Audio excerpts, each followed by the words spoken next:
Mathéo, est-ce que tu es fier de toi? Oui. Beaucoup, beaucoup, beaucoup, beaucoup. Beaucoup, beaucoup. Qu'est-ce que tu es le plus fier de toi? D'être battu comme ça. Momo Bleu, c'est a été son objet de réconfort qui a toujours été là depuis le début de son parcours avec lui. Oui, c'est vrai. Ça. Oui, c'est vrai, hein? Je suis Mathéo, puis j'ai 4 ans.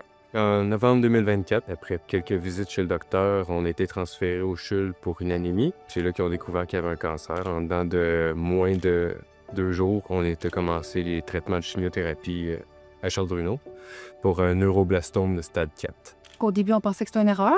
Malheureusement, c'était pas le cas. Non. Donc, ça part assez drastique. Ça fait très peur, mais c'est des choses qui sont surmontables.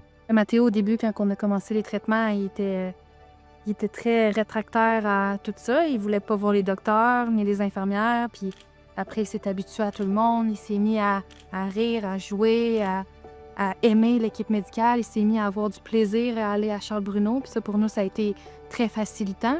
Au début du traitement, Mathéo a commencé à accumuler des cartes de Pokémon. Plus ça allait, plus l'intérêt montait. Je pense que ça suivait un peu les étapes de son traitement. Sa collection s'agrandissait au fil qu'on avançait dans les traitements. Les chances de rémission auparavant étaient beaucoup, beaucoup plus faibles. Oui. Et c'est grâce à toutes les recherches qu'il y a eu depuis ce temps-là si les chances ont pu monter. Donc on est vraiment heureux d'avoir vu la Fondation Charles-Bruno avec nous.